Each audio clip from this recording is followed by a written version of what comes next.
SD swap again, but that's going to be the Tigreal. It's an amazing answer to the Julian, to any assassin. So there you have it. It's actually in the mid lane. It's gold lane Ruby. It's Roam. We've seen a lot of things so far in MWI. Oh, we've seen a lot of things, and we've seen a lot of those things work. We've seen a lot of them. Nah. Here's the thing, man. With the right mindset, all of it works. You can do anything. Novaria jungle, it's not even a question. The answer is just yes. But with that being said, we're jumping into this game. And yeah, looking at the composition here, coming in from Net Angels, it's really all about fighting, man. Like 1, 2, 3. Like, they got 3, 4 fighters here. They only have a Novaria to provide them the support. So I'm really looking at Net Angels. Second turtle, man. Second turtle, that's where they want to pop off. Ooh, already a lot of damage on to Vanilla there. Brought down to about 10%. Might have to go home. Yeah, gonna have to go home for that one. Team FALCONS VEGA already shown some aggression, and I think when it comes in term of mid lane, Funi and Thal are gonna have some rotation advantages.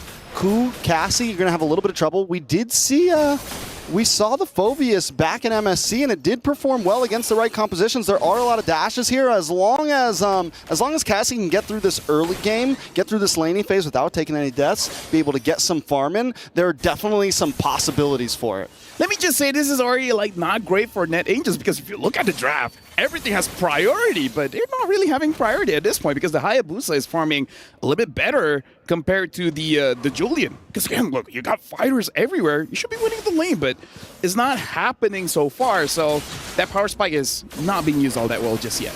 Ooh, Cassie already taking some damage. Should be okay.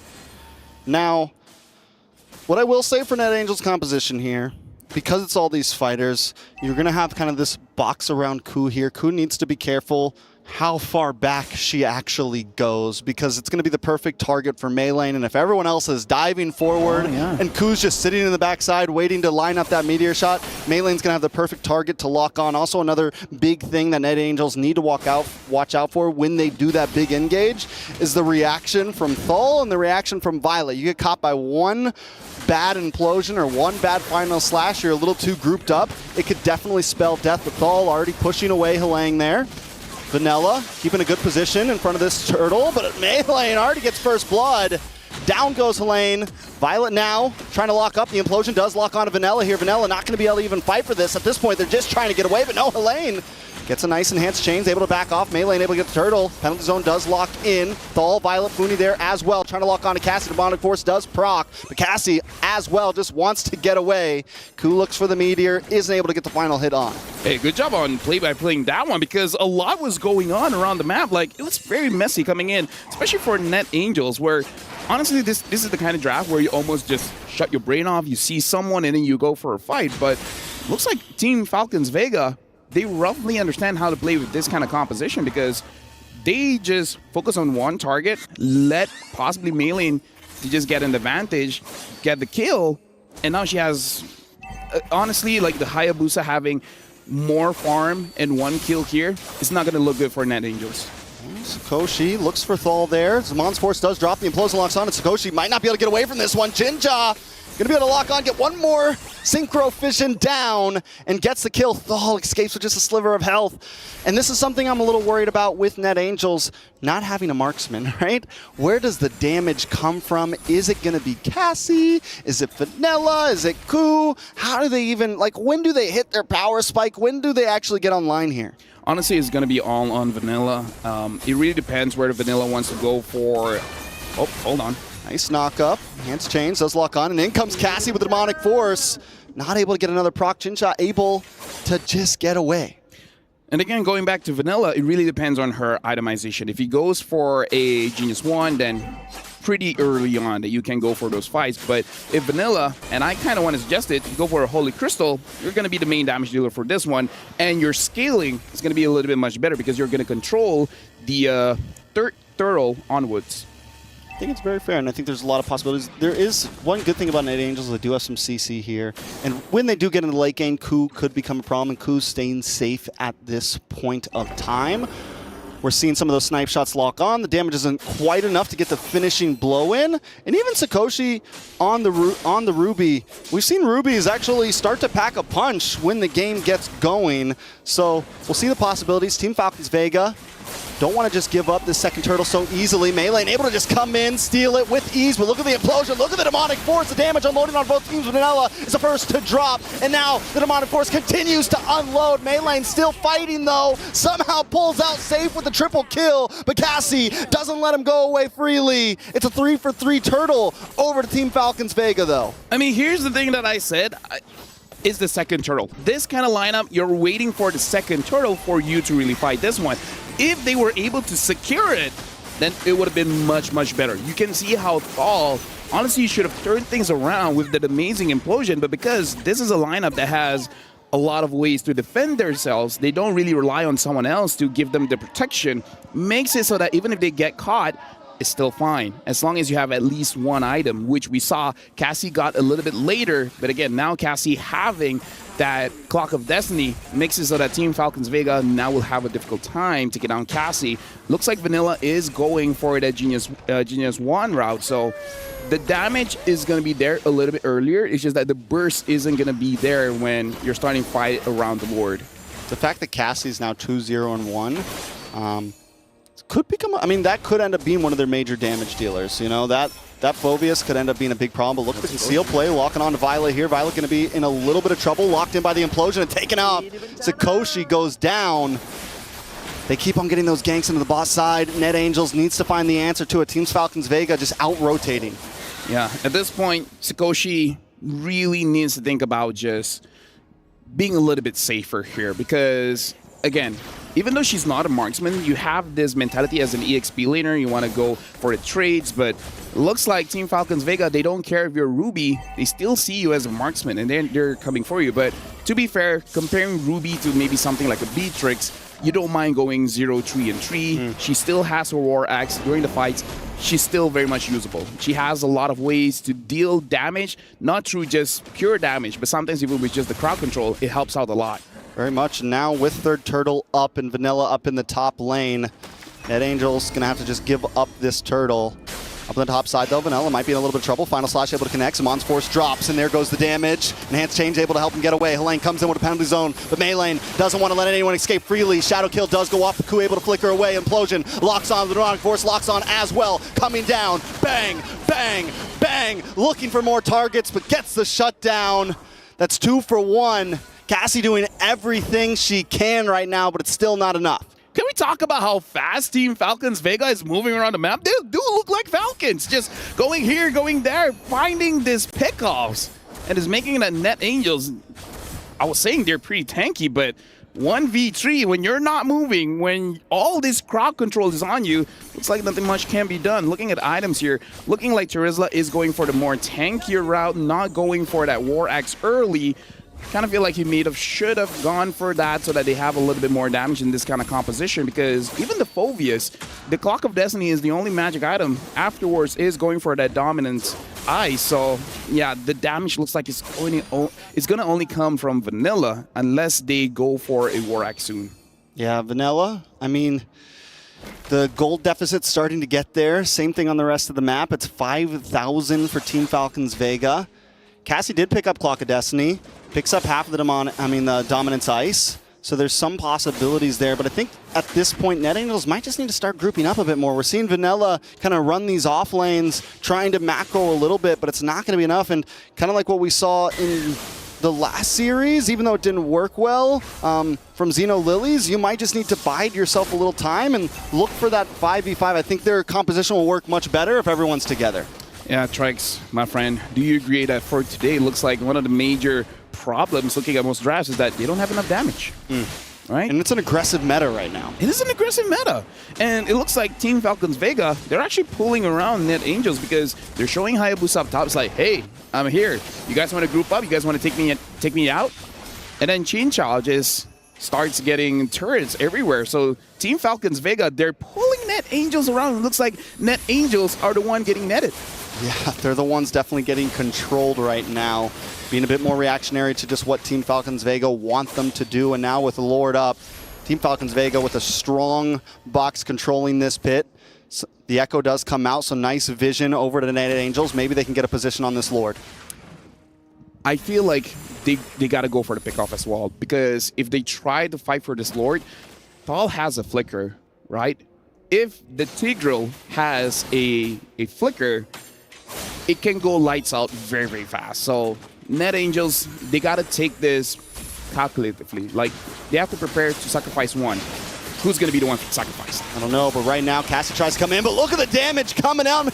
Lang able to take out Funi Meilane, finds Sikoshi. Cassie still on the chase with an Onyx Force, but it does not lock in. The Meteor does miss, but now Thal might be in a little bit of trouble. Echo comes out, look for one more shot. Helene trying to lock on, and Cassie gets the final blow. Vanilla now drops to Zmon's Force does drop out from Chincha. Violet now up against Cassie. Chincha there as well, trying to help out. Cassie just wants to get away. Ku trying to give a little bit of slowdown, a little bit of help, a little bit of peel. Cassie able to just get away. Lord still up. They're battling so far apart. It's 2v2s all across the map. Yeah. It's not a big 5v5. They split up and they attack. Yeah, they just have partners, and like, okay, you do that, I do here. The problem is Team FALCONS VEGA, now the Hive has a Holy Crystal, so good luck tanking that much damage. The Lord is being danced around. Meilane, you gotta do this. Meilane, Vanilla, it's on you guys. Meilane does get locked up and taken out. Vanilla able to get the Lord and multiple kills. Ku takes him out as well. Cassie with a kill for herself. It's a three-man wipe and a Lord over to Net Angels. They need to translate this into as much as they can, but look at the beautiful implosion. Chincha drops him as Zmon's Force. Cassie down.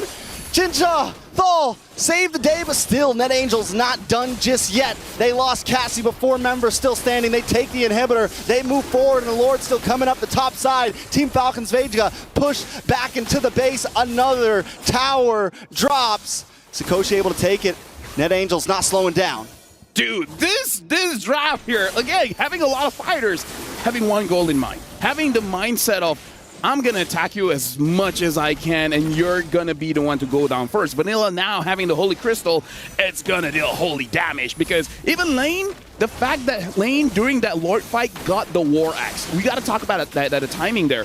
Getting the War Axe so that you can stack and then start having more damage and more sustainability makes it so that Net Angels can actually deal enough damage against Team FALCONS VEGA. Cassie, honestly, throughout this game, is slowing down the tempo, right?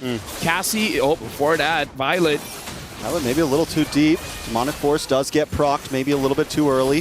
Thal able to come in. Cassie looking for more targets. Penalty zone locks onto Violet, locks onto Thal, and Vanilla cleans up the pieces. Demonic Force still going. It must feel like an eternity at this point. FALCONS VEGA push back to the base. All there's left is inhibitors. Let me just say, Vanilla is playing so well, using this Julian as the main damage dealer for the team. Everyone else is just distractions, right? They're making sure that Team FALCONS VEGA doesn't get away, just so that Vanilla is able to use the enhanced scythe without getting punished. But still, with that being said, still able to hold on to that enhanced sword, just in case if those crowd control doesn't actually hit on the right targets. And Meilane, you know, what we saw in that last big Lord fight, right? This has been kind of the answer to a lot of Hayabusas. You wait for the quad shadow to proc, and then right when the Hayabusa comes in, if you can just catch him for that split second, it's GG's. We saw it happen to Nicolette a whole lot. She was having problems every time she'd quad shadow in before she could even hit the shadow kill, because the deal is normally you want to get the shurikens off and then shadow kill, but if you're able to stop Meilane for just a second, you can get enough damage to get the kill. Oh, looking at Meilane now. Probably going to be able to run away because the quad shadow is still there. Looking at the atomization here. Radiant armor on lane, making sure that you can actually survive going up against Chincha as well as Funi, as well as having that Queen's Wings, make it so that you can stay in the fight for a very, very long time. Looking at the atomization coming in from Net Angels, it's really about sustaining. We see Oracles, we see Queen's Wings, making it so that you're able to outplay Team FALCONS VEGA when your HP is super low. Most definitely. Now Lord up. Does Net Angels have the advantage on this Lord at this point? It has the game completely turned into their hands. As an assassin, it's going to be hard for you to really contest for the Lord just because you can't tank the damage that the Lord deals. And Net Angels, we got to remember that War Axe has a stack. They can hold on to their stack for a very, very long time. So they actually do quite a lot of damage at this point during the Lord dance. Very fair. And another person that we've kind of failed to mention, but Vanilla's been doing great. But look at Ku, 2-0-7. We're 15 minutes in. Those meteors are going to start hurting a lot more. The vision also getting applied gives Net Angels this great advantage when it comes to especially objectives like this. Thal, though, looking for the play, looking for the lock-in. Yeah, again, just be careful of Thal. Having that flicker, you kind of don't want to risk this. And now we see the concealed play being used, and then you reset the Lord. So that's one thing out of the way. Now you got to force the flicker out, and then Net Angels have a good time going for this. Oh, but Maylene finds Vanilla. Vanilla able to get out of there. Yeah, Funi also takes a bit of damage, though. Now we're back to the tango, man. We're back to the dance. Again, I feel like it's fine for Net Angels here. They can heal up, so it's all good.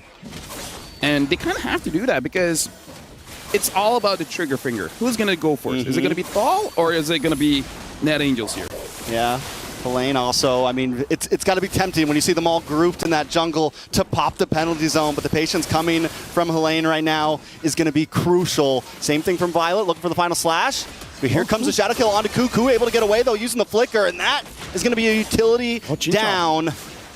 Helene able to lock on to Thal. Here comes the demonic force. Trigger has been pulled. Can they get the final blow though? Can they find the kill? Down in the mid lane though. Chincha getting the push in. Gonna move on to the tower as well. Koo trying to go back. Vanilla doesn't want to stop as well. Thal taking damage. Thal goes down, but Chincha's on the base. Chincha's on the base, and Koo can't defend. Team Falcons Vega with a cheeky mid lane steal. Not like this. There was 2 towers. There's the tier 2. There's the base towers, and then she went and ended in one wave. Chinchao play. That was iconic Chinchao play, man. You give her the Claude, you give her the Roger. She's never actually done it on a Harris before. Nope. But you know, it's the first time for everything. Oh my goodness. What an amazing decision to make there in that position. Because seriously, all right, let's talk about the replays first. We're getting ahead of ourselves, right? Because there were a lot of great skirmishes back and forth from Team Falcons Vega, also from Team Net Angels, and this was one of the big fights that obviously Net Angels kind of miscalculated in. And this happened a lot in the early game where whenever they kept on going for the fights, it would be Team Falcons Vega winning it out. But this is the big blunder from Team Falcons Vega. Already losing Violet, still holding onto the Lord for some reason, and then committing onto it, not letting it reset, forcing a response from Net Angels. But at that point, Net Angels are very okay with the responses that they can make. They can just be like, all right, you want to fight? We can fight. And again, a lot of the fights here, it just feels like for Falcons Vega,